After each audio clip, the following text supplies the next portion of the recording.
in some ways, I would have this feeling of inadequacy, right? So people had very high expectations with me, like different people, right? So from the karate instructor to the mentor, all these different things. And you start to believe that you need to live up to these expectations. Mm-hmm.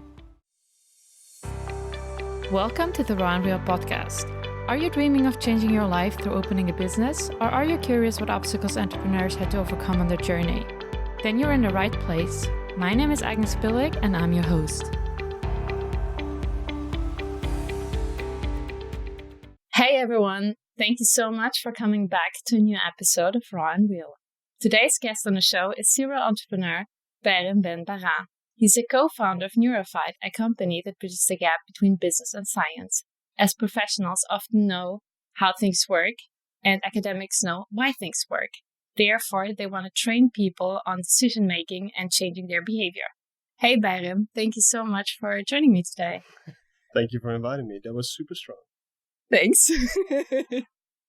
So I wanted to start a conversation by talking a little bit about you and getting to know your background better, as I know that you studied here in Amsterdam business administration, and then you started your first company as a consultant for small companies. So when was the moment that you decided to start something on your own? It was when two insights connected. So on the one hand, with my past in karate, I achieved something that I didn't know was possible, right? Mm-hmm. So on the one hand, I saw that there's way more available and possible in life than you would actually think. And on the other hand, I had the insight of, I was 19 at the time, and I was thinking okay, so I've lived now for almost 20 years. There's a good chance I'll be 100, which means I have 4 times the amount of time left. But I only remember half of what I've had. So I actually have super long on this planet. And then I thought, okay, well, so how do I want to spend that, right? And then through a detour, eventually I ended up thinking, okay, I want to start a business. Okay, wow. And can you tell us something about the mistakes that you made in the beginning that especially contributed to where you're today? So for the first business, Brighton's, I think the main mistake was acting anti-lean.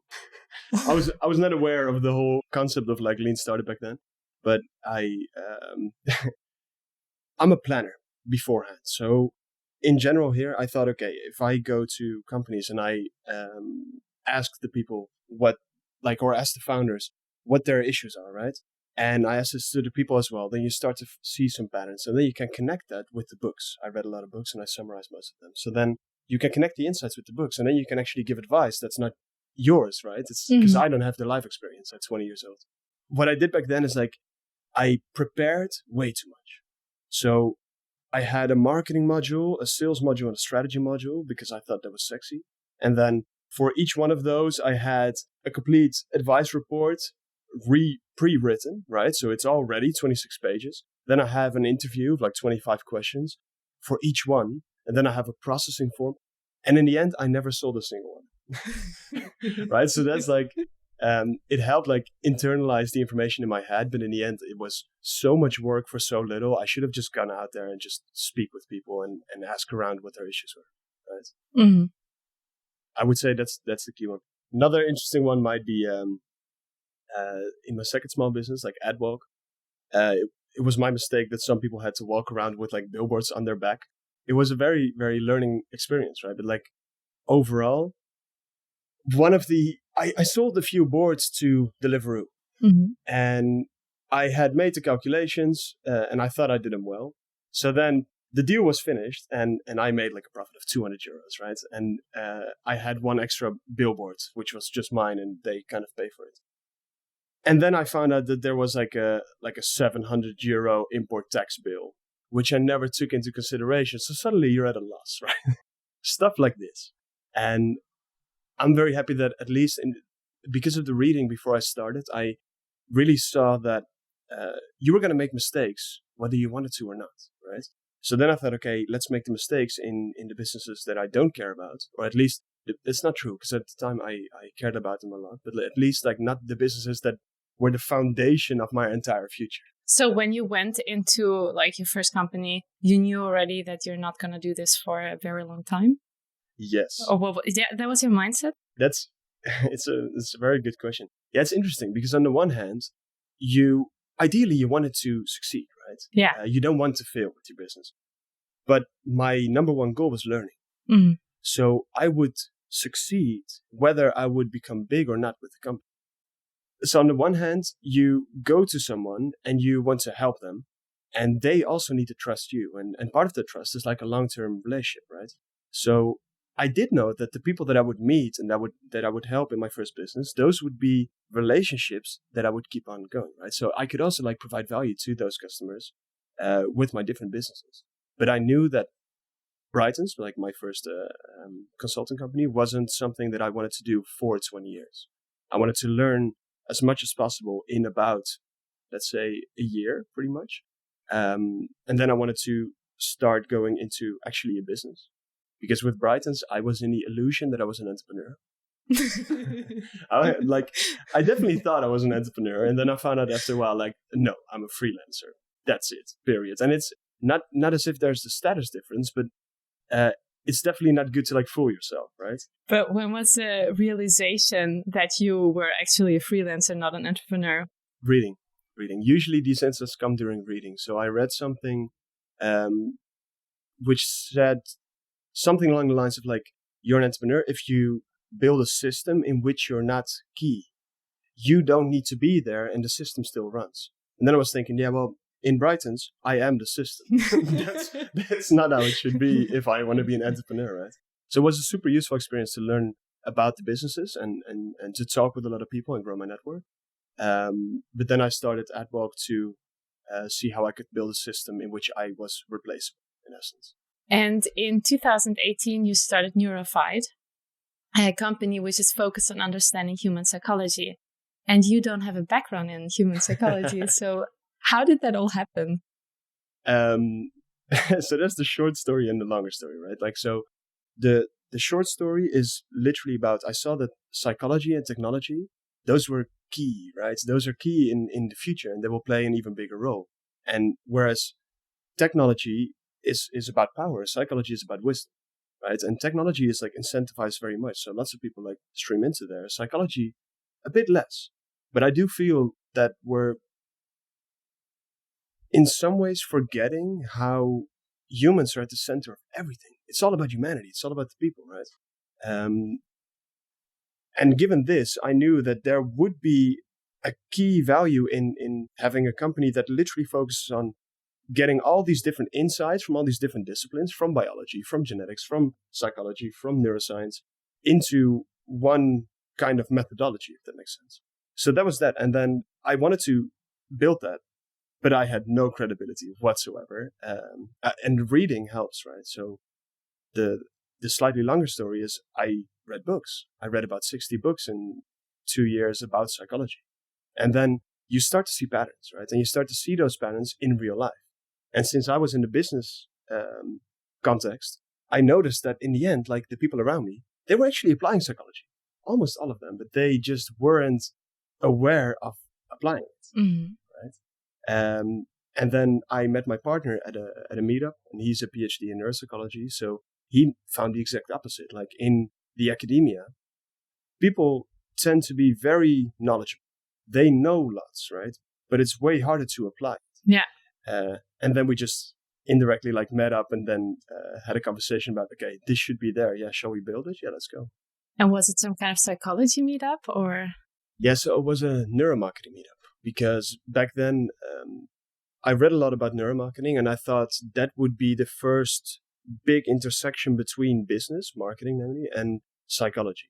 And it would be a logical entry point. Mm-hmm. And then as we actually started as a neuromarketing business. And then as we grew and as we chatted with more people and as the team grew, we started to find out that, like, on the one hand, it has a somewhat negative reputation, right? And understandably so, because it's used for like consumerism, right? On the other hand, internally in the team, nobody is passionate about selling stuff. Mm-hmm. Okay. That's not what we're passionate about. What we're passionate about is like understanding how people think, how behavior comes about, how we make our decisions, how that's very often subconscious. And we tend to go into that direction. So then we were thinking, in essence, what we're doing right now is like, we're bundling the information from all these different disciplines into one coherent methodology, which we now call brain and behavior, and then applying it to a business context. And anything where people are at the center of it is where it's useful. And when you started, I mean, I can imagine that there were also quite some challenges convincing companies that they should understand psychology better. So how do you do that? And like, what were you confronted with in the beginning? That's actually very much on point. So on the one hand, it's knowing so much that in the moment you can somewhat impress someone, right? Mm-hmm. So, and not like in a very dominant way, right? But it's key to like show someone just by questions, for example, to see like to show them how in the end there's going on so much more than they can see. Because I think psychology in the end is very much about vision. It's about like seeing more, right? So in a normal conversation, before I read all these books, I saw a conversation and very much on a content level. Okay, so this is what they're saying. Okay, perfect. And then maybe I would get some body language. And the more you start to like study people, the more you see like, oh wait, it's an entire mix of like interconnected systems that have an impact on each other. And if you can show that to someone in a conversation, that helps loads. The other key part is literally just trust. Mm-hmm. I think it's key, especially in these kind of businesses. You need people that trust in you as a person, right? And how do you establish that trust? I think overall it comes down to like what you did before, right? I can try to like put some personage or some character there, but in the end, I won't be comfortable if I'm not authentic. So, like being trustworthy is all about building your character, I think, and I think that's how I approach business in general. Because as an entrepreneur, you, in some ways, you are the leader, right? So whether you want to or not, other people look at you and they start behaving like you. So what would that mean if I stopped growing, or if I did things that were untrustworthy, or if I had two different ways of behaving, right? That's not logical. It should be very connected. And here it's the same thing. If you like, for example, I think one key thing is literally showing people that we don't know all of it. We don't, because it's impossible. It's such an interconnected mix of variables in so many different disciplines that as one tiny group, you cannot know all of it, right? So yeah. And if you can show someone, okay, we don't know all of it, but we know some pieces and we know the right questions, and we can help you and your team. Like, we can facilitate you by asking the right questions and by being there and by being responsive and looking at what's going on and integrating the information from the company into it. We can get you closer to your goal, right? And then just hope they take a leap of faith on you. And before we go deeper into the topic, can you maybe give us a short overview of the brain and the functions so we are all on the same page? Yeah, I think brain and the functions, not necessarily the most important.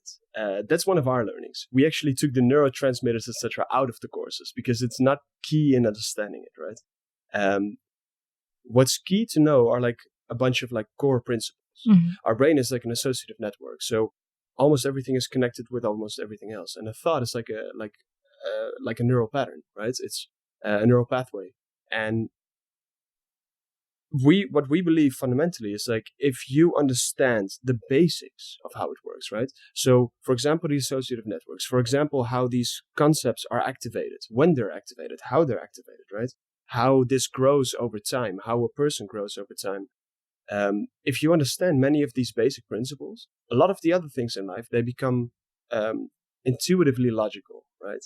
So I would say it's mostly about like improving your intuition, and later on, that's like the next phase, deconstructing it. Mm-hmm. But some of the basics, I would say, everything is relative. That's key to understand, right? Like, nothing is absolute. It's always connected with something before it. So when you show, like, to give you two contexts, right?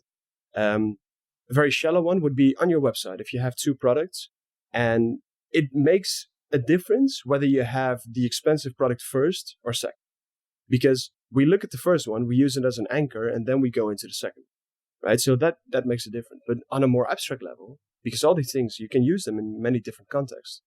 During a conversation, same thing. What if I would have to give feedback, right? And it would be negative feedback. So some people take that very personally.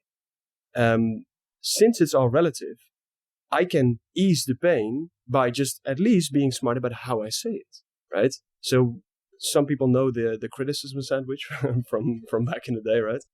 That's one classic example. You give someone something positive, then you say the negative news in a constructive way, right? And then you still say something positive. That's anchoring. Still, same thing. And what do you personally think is the best way to give someone negative feedback? Is it the sandwich? Or? Well, I think the key thing is be honest. Be honest and thoughtful, right? Because in the end, we're all people. And true, but like you said, it's important how you bring it across, right? Yes. Yeah, but I think, like, honestly, if I look around and for example, other clients, right? What the number one issue is feedback-wise, it's literally not saying the truth out loud. Or it's not saying the truth directly, right? Just kind of, and usually it's driven by fear. Like on a deeper level, it's scary to say something to someone which might hurt that person, right? Even though you mean it in a constructive way. And as soon as that person starts acting defensively, you directly feel it. And you're like, oh, so I did something not good. And okay. So, and then it becomes a vicious circle. So I think the key thing is literally just say it straight. And it's about how you prepare it beforehand. So this comes down to the culture. When someone starts working at Neurofied, directly they see within a day or two, we're radically transparent. Radically, right? There's no real hierarchy, if that makes sense. But same thing, like we want to help each other grow. So even my co-founder and I, we very often we have differences in how we look at things. Because he's 12 years older, he grew up in the academia, so we're fundamentally different, right? So you look at things differently, then that could be an issue. Because very often it brings some kind of conflict is a negative word because it's not a conflict, but it's a differences in how you will approach it. But my co-founder and I very consciously decided that we will just have that debate or that discussion out in the open with the team to show that it's okay to disagree.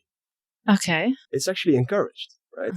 Mm-hmm. In psychology, they call this relationship conflict versus task-related conflict, right? So on the one hand, you can have a conflict about the task, right? So what to do exactly. And if you have that, then you have multiple perspectives and you can have a better solution overall. But relationship conflict is different. As soon as you start, if you don't separate the person from the problem, then it's different, right? Because then suddenly it's about that person. And I think it's super hard to do that. Separate the person from the problem because you have all of these emotions connected to that person. Yeah, it's true. And maybe connected with this, like one other key piece, I think, to understand about psychology is system 1 and 2. If you have never heard of system 1 and 2 by Daniel Kahneman, go watch a YouTube video on it or something, like whatever your medium is, right? And then there's levels of understanding. But if you understand system 1 and 2, like if you internalize it, you see it everywhere. And it becomes the explanation for so many different things. Because in the end, within psychology, what's happening is there's lots and lots of knowledge, right? We're not sure that all of it is true, right? So every few days, there's still something being disproven, or every day, quite sure. But what happens is it's hard to connect all the different things because it's not a two-dimensional model.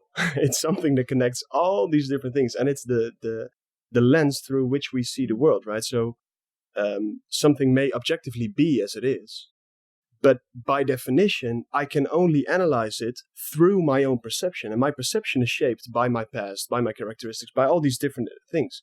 So that makes it hard to find it out. But I think system 1 and 2 is one of those key components which will help you connect different psychological constructs and theories.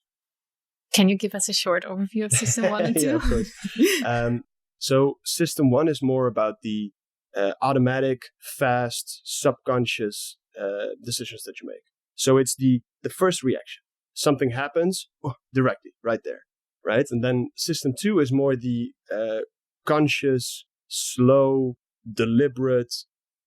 It's thinking hard, right? So if I would have to say it simple, someone who has driven a car for 30 years, that is system one, right? They can, during driving the car, they can actually just have a conversation with someone.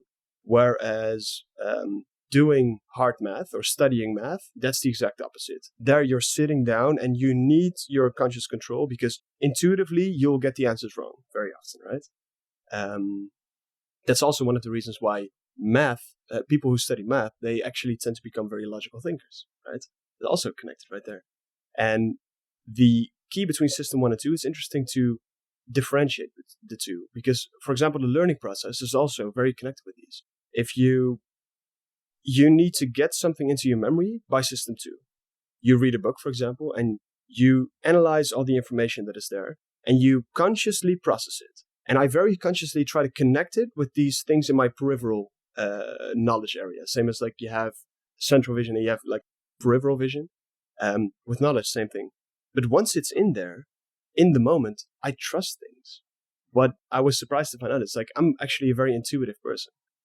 So almost all my life, people told me that I was like very logical, if that makes sense. But that's literally the system 2 response of analyzing what my system 1 thinks. Because in the end, I trust my intuition very much. And I trust it mostly because I trust that I fed my system 2 the right things. If I read all these books, then in the moment, for example, in an interview or in a podcast like this, I don't need to think super consciously beforehand, what am I going to say? I can just trust, okay, I did my best, I read the books, and then let's see where the conversations or the information takes us, right? So when we talk about intuitive decision making, would you tell people in general to trust their intuition? This is actually a really interesting one. There are like specific situations in which it works very well. So if the environment is unchanging or very slow, right, then it works very well. Because you can actually predict that next time is going to be very similar to this time. And the same, so these are 3 criteria, right, in which your intuition works. So the second one would be that you need to have like a large sample size that you can analyze. So, for example, if you look online, something is in a straight context. Next time it will be very similar. And if you look at many different LinkedIn profiles, you'll start to see the pattern, right? So then you can trust your intuition regarding LinkedIn profiles. Interesting example, but there you go. Mm-hmm. And the third is one like you need immediate feedback, immediate and accurate feedback. So if you have a slow and unchanging environment and you have lots of samples, but you don't know whether you were right or wrong, then it's going to be very hard to learn as well. In the medical world, this was a big thing. Because back then, well, there's this thing called confirmation bias, like the mother of all biases, where you tend to see things that confirm your beliefs, if that makes sense. So in the medical world, what they did lots is like they tried some kind of treatment, and then the person would either live or die. And if the person died, it's like, okay, so this treatment wouldn't work on that person or in this situation, or it was already too bad. So then confirmation bias would give them the illusion of learning, whereas they wouldn't learn it because they didn't get the right feedback, right? Placebo played a huge role in actually changing this around, if that makes sense. And I trust my intuition, but it's also because I work very hard during evenings and weekends to be able to trust my intuition, right? So I studied intuition in general. What is it? When can I trust it? How should I use it? But also like feeding myself the right information, because in the end, we're pattern recognition machines. So if I give myself all the right information and I connect that consciously with the situations that my clients are in, or the situation that like some kind of challenge that we need to encounter with Neurofied, right?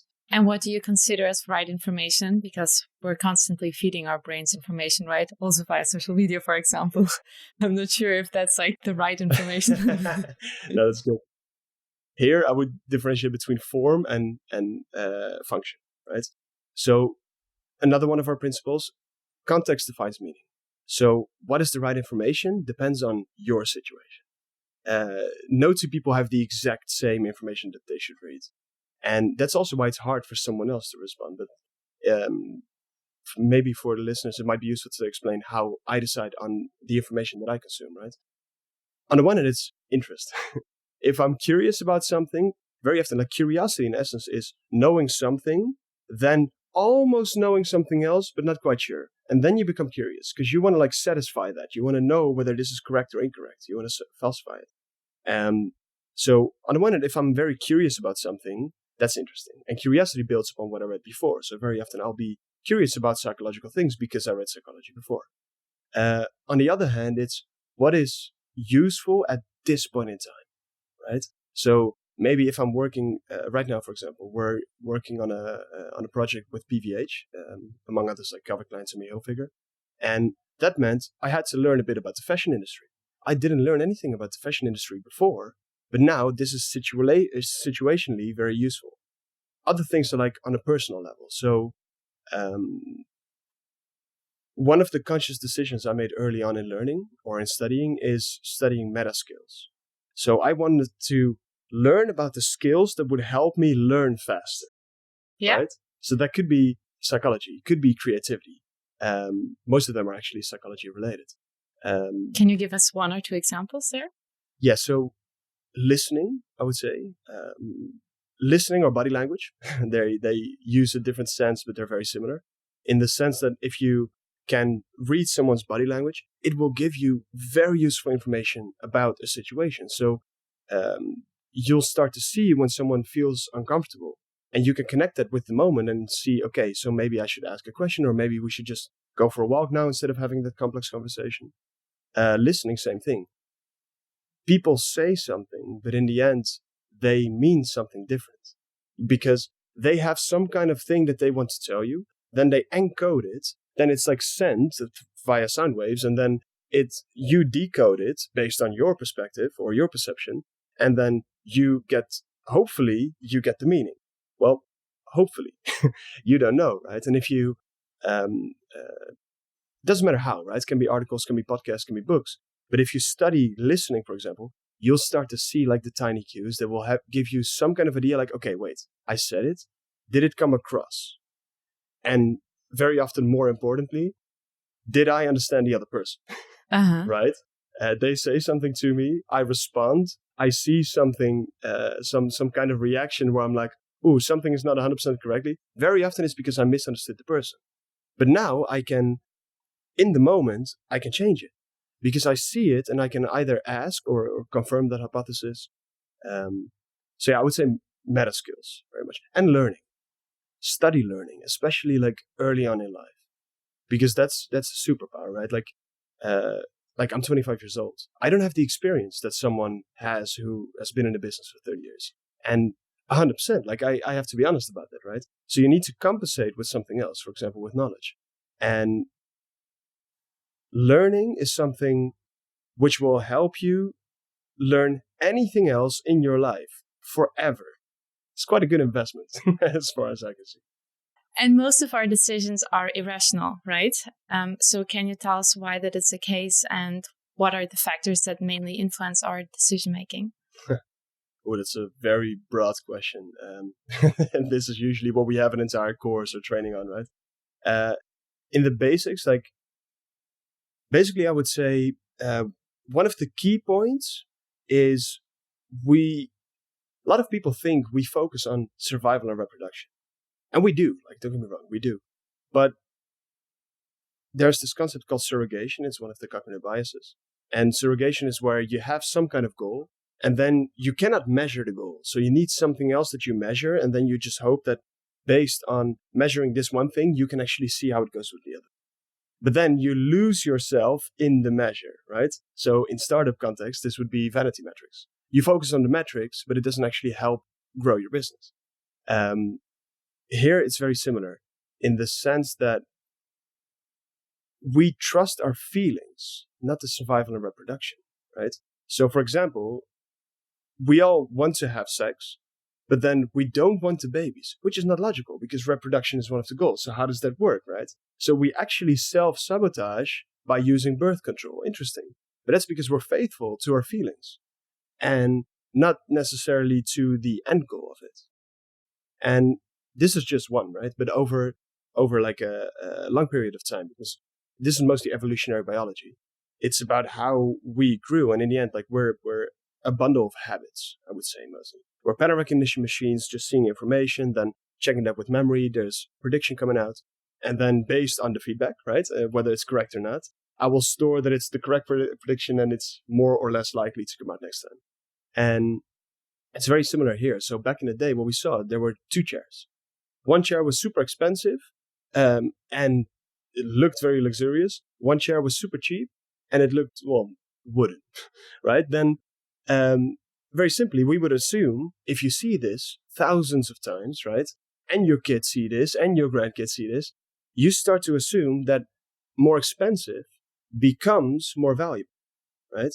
So what happens now is that marketers start using these tricks in the sense that they, instead of like lowering the price, they start rising the price. And that actually raises the perception of the customer of the product, which raises the value, and then it raises demand, which is a very irrational thing to happen, right? Mm-hmm. So this is where you would like use those biases. But I think one of the more interesting areas is then like de-biasing yourself. What do you think are the biases that affect you the most personally? Interesting. This is actually a really good question. Because on a surface level, confirmation bias is always there. Simple as that. Like, and the difference is in being aware of it. So I'm relatively aware that I have confirmation bias, which means I constantly question myself. Whether that works, I don't know, right? Because in the end, like my system 1 very often just assumes something, and then every once in a while I catch it. So confirmation bias would be a huge one. That's also one that I see very often in other people. But it's also one you can guard yourself against literally by increasing your awareness. Mm-hmm. That makes sense. Another one would be priming.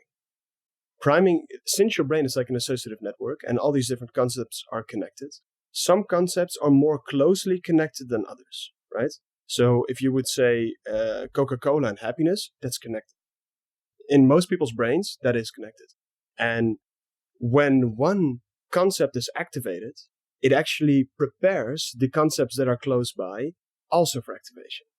And what happens here is like, in some ways, you can become distracted or you can be guided to think about some element. And I think I fall prey to priming very often in getting distracted by things that I'm very curious about. So it's like productive procrastination in some ways. It's like, okay, wait, I know that I need to write this article or need to focus on this client job, but it might actually be useful to learn a bit more about loss aversion. Wait, let me research loss aversion, and then suddenly right there, right? So, and usually those come up as like stimuli in my peripheral awareness. That's why I call it priming, because it's something out there that enters my brain, then it's activated, and then something else goes. Those would be 2 that are very strong. And sunk cost fallacy every once in a while. In the sense that sunk cost fallacy is where you invest in something, then it's up to the point where it's actually not anymore like a smart investment, but you keep on investing because you've already invested. So it's hard to say, okay, I'm accepting the loss. I'll let it go. A good example here is like gambling as well, right? When people have like a good hand and they lost already quite some money and they still believe. 100%. Yeah, true. And within gambling, same thing. I think that's an interesting one. You also have gambler's fallacy or hot hand fallacy, where, for example, in a casino, you have a red and a black side. And then if it comes up on red 7 times, and if you ask everyone involved, like, what's going to be the next one, you'll see that very often, lots of people will say black because it was 7 times red. But in the end, it's like 50% distribution. It doesn't change at all, right? And this is one that I'm less aware of. So this is one that I can still train myself in, but I'm almost 100% sure that I have many situations in which I actually subconsciously think like, yeah, but that would be black. And then I just don't see it, right? And I think what might be related here,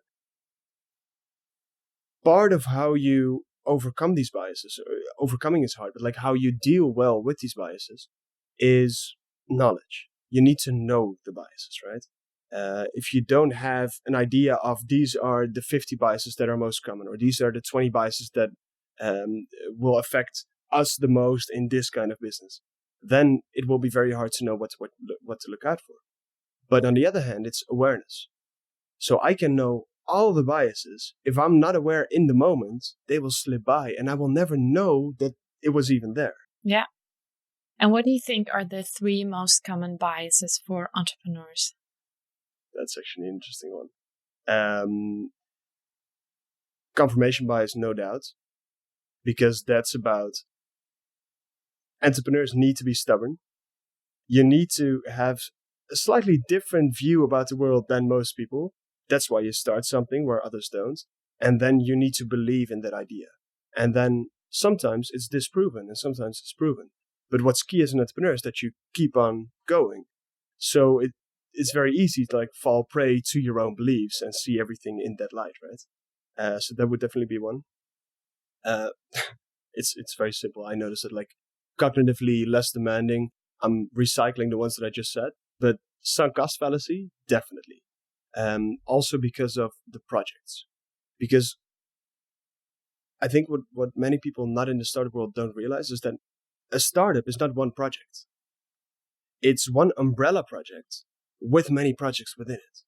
And what's happening is like you decide which projects to spend your resources on, your time, your energy, your mental capacity, your network. And it's very hard to decide which projects to have active at which times. And sometimes I know this project is not really going anywhere, but I think we'll derive some kind of value indirectly. So you know what? Let's keep it going. But that is actually not a good decision, right? And very often when I speak with colleague entrepreneurs about these kind of things, they have very similar things. Mm-hmm. That they kill the project like way too late, actually. So yeah, those would be 2. I would say like one of the cognitive biases that affect entrepreneurs where less than it affects other people is loss aversion. Because loss aversion is literally about how we hate losing more than we like winning, right? So we avoid risk. In short, that's mostly what it is, right? And lots of people have this very strong. And this is like a primary driver of many of our behaviors in many different contexts, right? But starting a business, by definition, you kind of know that the chances are extremely high that you're going to lose, right? You're going to lose something. You're going to lose either lots of your time, or you're going to lose some kind of financial investment, or you're going to lose something, right? And entrepreneurs like willingly overcome that risk and turn their psychology in such a way that they still do this, right? So I think loss aversion would be one that affects them less. Do you know any neuroscientific facts that a company can implement in order to boost sales and growth?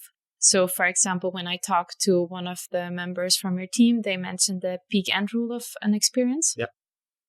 Yeah, peak end rule is very interesting in the sense that this is about how we store our memories, right? Most of these things come down to the mechanics of the brain. So how do we store memories? And in the end, we don't have limitless brain capacity. So we need to like somehow condense an experience into a specific moment. And peak end rule explains how some kind of experience that you have right now, it will be stored in your memory with 2 key points. One is like the peak of the experience, and one is like the end of an experience. And when they found this out, this also transformed the medical world, because, for example, they would find out that even though if the peak would be the intense pain during like a surgery, for example, and by simply making sure that it would be a bit longer but less intense, the peak would change and the memory of the surgery would be fundamentally different, right? Mm-hmm. So they use these to like change it. Within a business, it can be used very simply as well. Whenever a person or a customer goes through your experience, can be your web shop, can be your real shop, right? Can be an event that you have. They will register that as an experience. Therefore, it will be a memory. And when it will be a memory, it's about the peak and about the end. The peak is very hard to control, right? You can control it in some ways, like, for example, like a great giveaway or some like the speaker of the day, right? That kind of stuff. But it's hard to control it. The end, however, you can control, right? So one simple example would be the IKEA, where at the end you have the cheap hot dogs. And it's actually abnormally cheap for what it is, right? But that's their giveaway to make sure that at least the experience of the IKEA, and it could be quite stressful inside, that the experience is very good. So to concretize this, I would literally say, think very hard about what you want to have at the last moment of that experience, whether it is an event or your workshop. One other one, this is, because in the end, you're never advising businesses, right? You're always advising people. And within a business, you can build processes. Like one of the things that we're working on now is, it's very hard to fundamentally de-bias people. Nearly impossible. Because I would say impossible at this point in time. So you cannot just get the biases out, because you're an intuitive machine as well.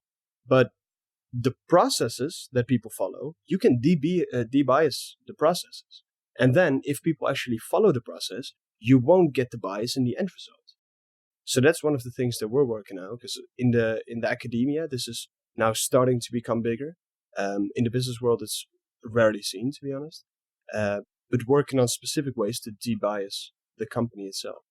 And on a personal level, I would say proactive empathy. So proactively try to put yourself in the shoes of the person or the people that you're talking with, right? Before you go into a meeting, think about what is this like for them, right? And it's such a simple and subtle difference, and it's so often overlooked. But this is one of the biggest gains, I think, in humanity. Imagine what the world would look like if outside and in the places where you go, the other person has already thought from your perspective, or at least really tried, from your perspective to see, okay, how you see this. There will be fewer miscommunications. There will be fewer misalignments, right? Over time, you'll align more better. You'll grow faster. It will be more fun. It will be simpler, right?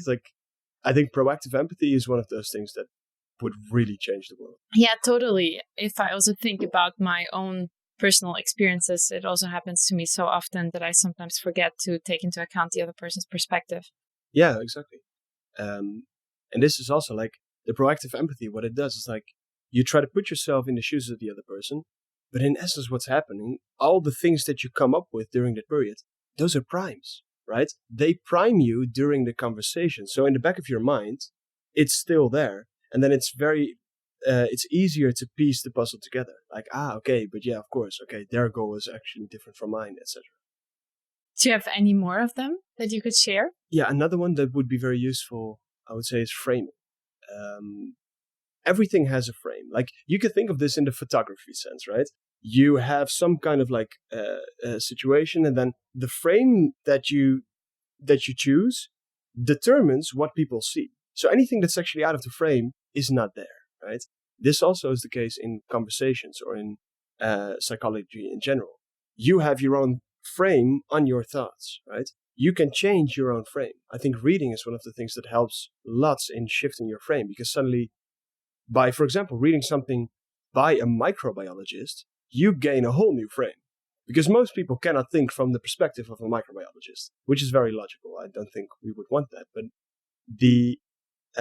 by actually studying the books from even those people that are completely out of your discipline, it gives you a broader view, and it becomes easier to proactively empathize as well.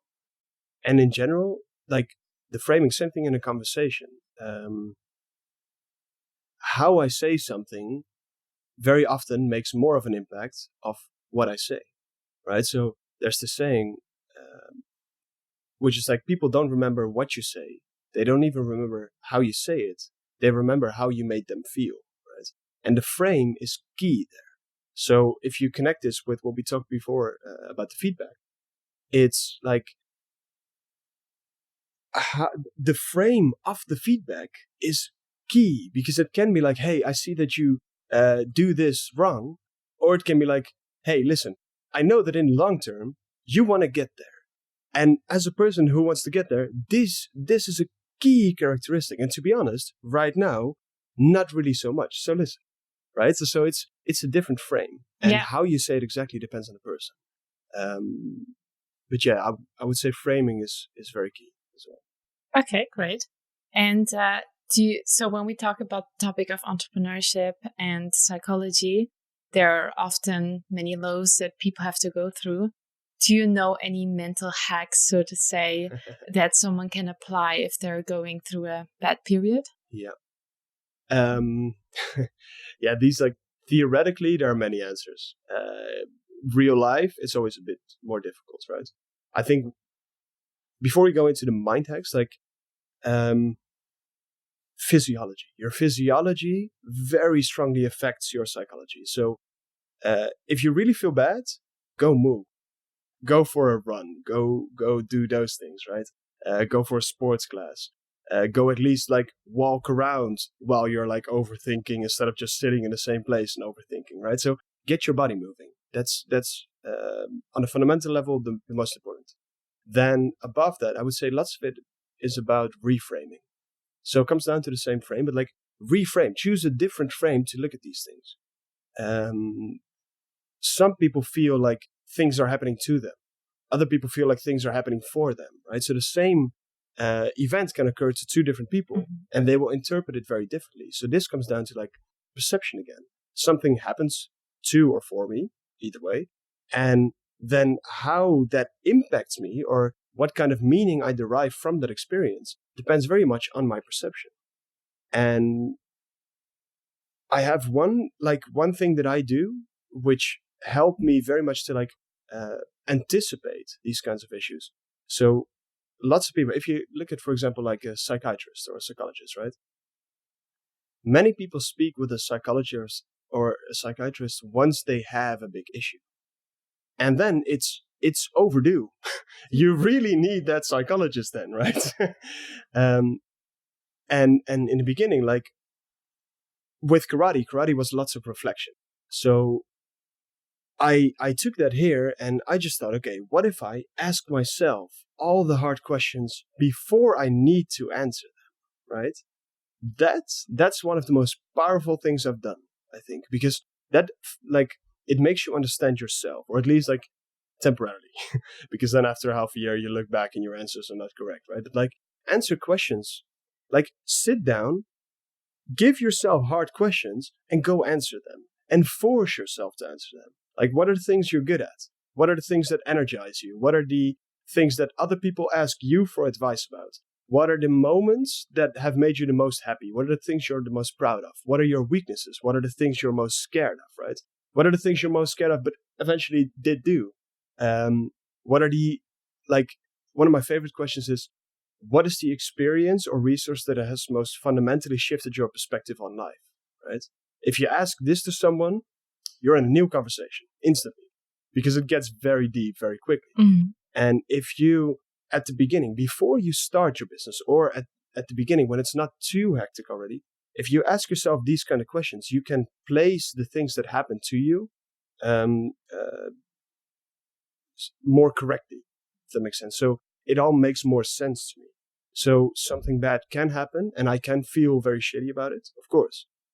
But because I kind of like am quite sure of who I am, I don't just start doubting everything, right? Yeah. There's a stable foundation. So I would say that's the key. And surround yourself with people that you both enjoy and respect. That's key, because in the end, like you influence each other, right? And in general, what kind of psychological realization made the biggest impact on your own life? It's interesting. One of the most important has been imposter syndrome. Or at least, like, imposter syndrome, it describes where you don't feel at ease at the place where you are, right? Like, so you're not good enough for the situation where you are. That, like, imposter syndrome came later. But before, in some ways, I would have this feeling of inadequacy, right? So people had very high expectations with me, like different people, right? So from the karate instructor to the mentor, all these different things. And you start to believe that you need to live up to these expectations. Mm-hmm. And as a kid, I did, like, or at least as a kid, I really tried, right? So you automatically go with the flow and then you start feeling better about yourself. But there's this gnawing moment where you're like, okay, so am I living the life that I really want to, right? Luckily with me, it's never been like a radical change, or I really didn't. But I did have this moment where I'm like, okay, you know what? From now on, at least for a long period, I'm going to choose for the things that I truly believe that are necessary in the world. And those come down to psychology. So for me, it's been extremely useful to use my feeling of inadequacy maybe as a growth factor. So same thing, starting a business in psychology and technology. It's something, both topics, I'm not qualified to talk about them, especially not on stage or on a podcast, right? Then at the same time, I have never been an entrepreneur. Then at the same time, I was like 23, right? Combine those factors and you have a perfect recipe for feeling inadequate, right? Right? And then the question is, what do you do about it? Because you can have that feeling and then feel that that you really need to prove yourself, and then you're going to like overcompensate. I think I overcompensated, but I overcompensated in learning, right? So I read even more books, even more information, even more podcasts. I speak with even more people. I act even more humbly. And I think then, like, what is initially your weakness, that you know less about these topics than other people, can actually become your strength. And what do you think is the best way to overcome that feeling? Questions. Asking yourself questions. That's the key part right there. In the end, like, questions are how you control your mind. And if you, like, a question directs it, right? So if you ask, like, you can say something to your brain, but it doesn't necessarily have a huge impact. But it's when you ask a question, your brain automatically, you could call it system 1, automatically responds. So you can direct where your thoughts go based on the questions. So I just focus on questions all the time. And I break my main question into sub-questions. So for example, like one of the people that I've coached before, like, he knew where he wanted to go in the long term. But he asked me, like, okay, so what do I want to do now? Right? Like, what should I focus my time on now? Which is a very hard question. So then break it down into sub-questions. Like, okay, so where do you want to go later? Right? Then what do you already have skills-wise right now? Okay, so what are the skills that you need to improve? But also, like, what are the things that energize you, right? What are the things that you are good at or that people ask you, right? Like some of these questions that I asked before, but if you use these questions to at least get the subcomponents to your big question, the big question becomes possible to answer. And I think this is something that a lot of people don't proactively do. They wait until they're forced into a situation where they really need to do it or they fall apart, right? Yeah. And I don't mean this accusatory, because I think Hanlon's razor, it's mostly ignorance, not malice, right? When I do something stupid, it's usually because I just didn't know it was that stupid, right? Instead of like meaning it badly. So take control of your own situation by asking yourself the questions up front. And do you still maybe have some kind of resources, recommendations when it comes to neuropsychology where people can look into? Yeah, like so Neurofied.com, right now the website is being rebranded, so hopefully the new one is live within 2 months. But like there at least we have an overview. We have some articles that show you in specific topics. Just look through the blog and see which ones appeal to you, right? Because there's many articles just focus on the very few that work for you. There's also one top 20 neuromarketing books. I think that's a legacy article. That's why the name. But I think that's actually a really useful place to find out which books might be useful in your specific situation, right? At the same time, podcasts learned me lots. One of the interesting podcasts that learned me a lot about psychology is actually the Tim Ferriss Show.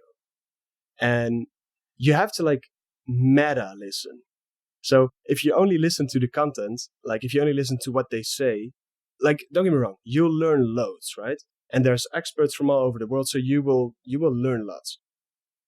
But the most interesting thing for me personally is like listening to those interviews and deconstructing a personality or a person within that 2 or 2.5 hour time span.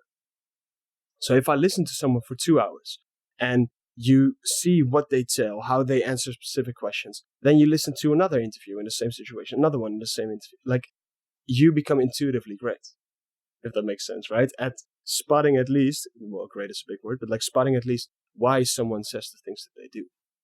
I think the simplest way and the most personalized is just ask yourself what the things are that you need to learn the most about right now. And then just Google that name, for example, creativity, or for example, can be priming. And then Google that name and then best books, which is extremely simple. Then look at 3 or 4 different lists and look at the book that is named on all the different lists, right? And the ones that just interest you. Make a list of all the books that you still want to read, because that reminds you of, first, of how little you know compared to how much there is to know. Second off, it will motivate you, right? To actually read the book that you're reading right now, because then you can get to them. And then just read them. But find your own medium. Okay, great. And do you still have a last key takeaway for us, something that helped you grow personally? Try not to be too hard on yourself. I think that's one of the key ones. I have relatively high standards also for myself, especially for myself. And it's at times it's very hard to just let it go and just accept okay, wait, but you're just dabbling. Just go for it, right? In the end, we talked about it just before this interview. Most people don't know exactly what they're doing. And for a very long time, I felt like I needed to know exactly what I was doing. But you don't need to, because lots of other people don't, right? So the whole journey is about finding out what to be doing. And that is something that helped me a lot. It helped me a lot in just feeling more comfortable with doing podcasts like these or speaking in front of a big audience. Amazing. Thank you so much for being here and sharing all of your knowledge with us. I really appreciate it. And for everyone who's watching or listening, I hope that you're a little bit more aware of your own biases and enjoyed this episode. Thank you for inviting me.